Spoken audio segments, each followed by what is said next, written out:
रामायण के 7 ऐसे बानर जिनके बिना हनुमान जी भी कमजोर थे। अगर ये बानर नहीं होते तो कभी श्री राम रावण को हरा नहीं पाते। आपका स्वागत है देवराज मिस्ट्री। यहाँ हम करेंगे हिंदू धर्म से जुड़ी कुछ रहस्य की बातें। अगर आप चाहते हो कि आपका समय सही जगह पर खर्च हो तो अभी आप सही रास्ते पर हो। इसीलिए अभी हमारे चैनल को सब्सक्राइब कीजिए और खो जाइए इस वीडियो में।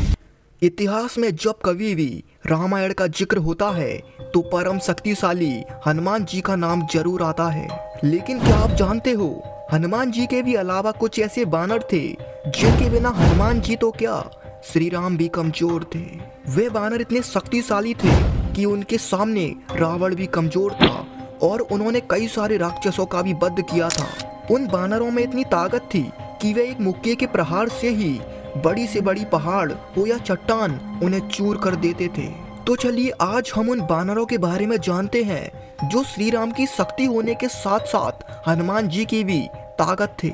7वें नंबर पर है नील। नील विश्वकर्मा के पुत्र थे और वे अपने पिता की तरह ही एक योग्य वास्तुकार भी थे। जिस समय राम सेतु का निर्माण हुआ था उस समय नील की अहम भूमिका थी।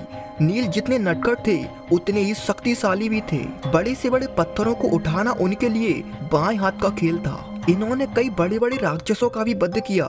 साथ ही साथ जब रावण की सेना के बड़े बड़े राक्षस श्री राम की सेना पर भारी पड़ रहे थे तब नील ने अपने पराक्रम से उन्हें एक मुक्के के प्रहार से ही यमलोक पहुंचा दिया था। 6वें नंबर पर आते हैं नल, जो नील के ही भाई थे। ये अग्निदेव के पुत्र थे। ये व्यवहार से इतने शरारती थे कि बड़ी से बड़ी चट्टान हो या फिर पेड़ उन्हें उखाड़ कर फेंकना इनके लिए एक खेल था। नल ने युद्ध धूलमल और निकुंभ जैसे राक्षसों से युद्ध किया और इतना भयंकर युद्ध किया कि युद्ध धूलमल को जमीन पर पटक कर ही यमलोक पहुंचा दिया था और निकुंभ के सेनापति का सिर धड़ से अलग कर दिया था और निकुंभ पर अपने चांटे से ऐसा प्रहार किया कि उसकी अकाल मृत्यु हो गई। नल ने रावण के सेनापति पर एक चट्टान फेंक कर ही उसकी जान ले ली थी। 5वें नंबर पर आते हैं बदिविद। बदिविद अश्वनी कुमार के पुत्र थे और ये श्री राम की सेना के मंत्री के पद पर तैनात थे। बदिविद ने श्री राम की सेना की अगुवाई तो की लेकिन ये युद्ध कौशल में भी महान थे। जब ये किसी दैत्य से युद्ध करते तो अच्छे अच्छे दैत्य भी पीछे रह जाते। इन्हें ब्रह्मा जी द्वारा वरदान मिला था, इसीलिए महाभारत काल में भी जीवित रहे। जब श्री राम ने बदिविद के मित्र यानी कि भामासुर का वध किया था तब उनके शोक में बदिविद ने चारों तरफ हाहाकार मचा दिया था और पहाड़ों को उठा उठा कर शहर के शहरों को तबाह कर दिया था। आपको बता दें कि भामासुर पृथ्वी का पुत्र था, इसीलिए अश्वनी कुमार बदिविद और भामासुर में बहुत गहरी मित्रता थी। और आपको ये भी जानना चाहिए कि श्री कृष्ण के बड़े भाई बलदाऊ जी के साथ युद्ध करते करते बदिविद को वीर गति प्राप्त हुई थी। अब 4थे नंबर पर आते हैं अंगद, जो राजा बाली और तारा के पुत्र थे। युद्ध के समय अंगद का सामना नरंत और महापाशक जैसे भयानक असुरों से हुआ था। युद्ध के समय इन तीनों के बीच जो भीषण लड़ाई हुई उसने सबको हिलाकर रख दिया था। अंगद ने युद्ध के समय इन दोनों राक्षसों के छाती पर इतने प्रहार किए थे कि इनका कलेजा ही फट गया था।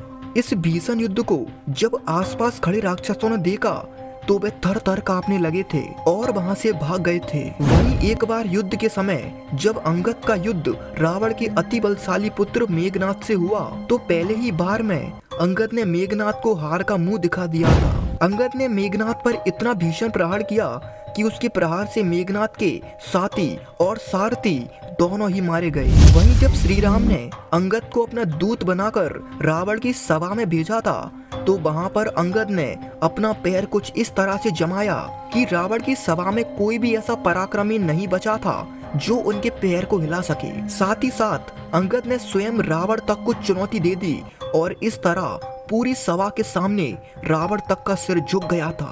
3रे नंबर पर आते हैं सुग्रीव। सुग्रीव बाली के भाई अंगद के चाचा और श्री राम के सेनापति थे। एक बार युद्ध से पहले सुग्रीव ने सुहिला पर्वत पर रावण को पहली बार देखा और रावण को देखते ही सुग्रीव को इतना गुस्सा आया था कि उन्होंने उसी समय जाकर रावण को पीटना शुरू कर दिया। सुग्रीव ने रावण को इतनी बुरी तरह से मारा कि रावण को अपनी मायावी शक्तियों का इस्तेमाल करना पड़ा था। साथ ही युद्ध के समय जब सुग्रीव का युद्ध कुंभकर्ण से हुआ तो सुग्रीव ने अपने एक मुक्के के प्रहार से कुंभकर्ण की नाक तोड़ दी थी और उसके बेटे कुंभ का भी युद्ध में बद्ध कर दिया था।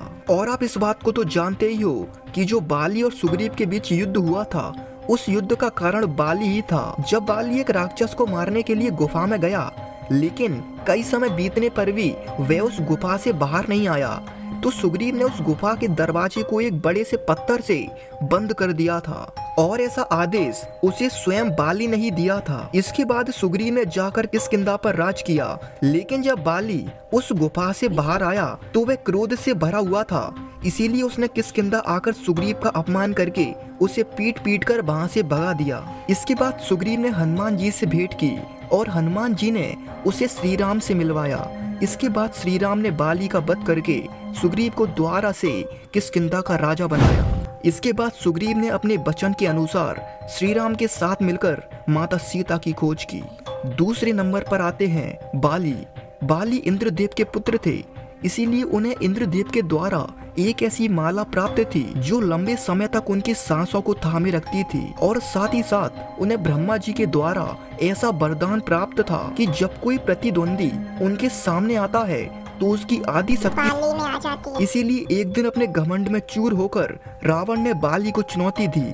तब बाली ने रावण को बुरी तरह से हराया था और साथ ही साथ 6 महीनों तक रावण को अपनी कांख में दबाकर पूरी दुनिया में घुमाया और चारों दिशा में घुमा घुमा कर उसका अपमान किया था। और इतना ही नहीं, बाली को मारने के लिए श्री राम तक को छुपना पड़ा था। अब बात आती है पहले स्थान की, जो स्वयं हनुमान जी का है और इस स्थान को उनसे कोई नहीं छीन सकता, ना ही उन्हें कोई हरा सकता है। बाल्यकाल से ही जिनके अंदर सूर्य को खाने की ताकत थी और साथ ही उन्होंने इंद्रदेव का वज्र भी सह लिया था। ऐसा इसीलिए था क्योंकि वे स्वयं शिव जी के रुद्र अवतार थे और इस घटना के वजह से हनुमान जी को कई सारे देवताओं ने अलग अलग तरह की शक्तियां दी। हनुमान जी पर श्री राम की भी कृपा रहती है, इसीलिए दुनिया में कोई भी ऐसा काम नहीं है जो ये नहीं कर सके।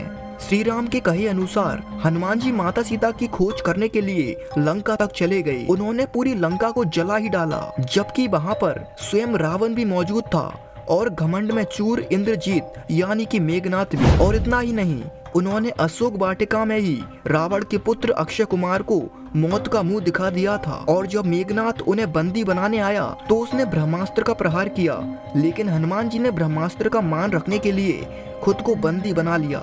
नहीं तो सच्चाई ये है कि ब्रह्मास्त्र भी हनुमान जी का कुछ नहीं बिगाड़ सकता, क्योंकि ये वरदान उन्हें स्वयं ब्रह्मा जी ने ही दिया है। कहा जाता है कि हनुमान जी ने कुंभकर्ण से भी युद्ध किया था और उसके शक्तिशाली त्रिशूल को एक ही प्रहार से तोड़ दिया था। वहीं जब हनुमान जी और रावण का आमना सामना हुआ तो हनुमान जी ने एक मुक्के के प्रहार से ही रावण के कान से खून की धारा निकाल दी थी। हनुमान जी का केवल रामायण काल में ही नहीं, महाभारत काल में भी जिक्र मिलता है, बल्कि ऐसा कहा जाता है कि वे आज भी इसी धरती पर विराजमान हैं, क्योंकि ऐसा वरदान स्वयं उन्हें श्री राम ने दिया था। इसीलिए वे आज भी भगवान विष्णु के 10वें अवतार यानी कि कल की अवतार की प्रतीक्षा कर रहे हैं। वे विष्णु जी के कल की अवतार के साथ मिलकर युद्ध करेंगे। तो ये थे रामायण काल के वो बानर जो अत्यंत शक्तिशाली थे, जिनके बिना श्री राम कभी रावण को हरा ही नहीं पाते। तो बताइए ये जानकर आपको कैसा लगा। मिलते हैं किसी नेक्स्ट वीडियो में, तब तक के लिए जय श्री राम।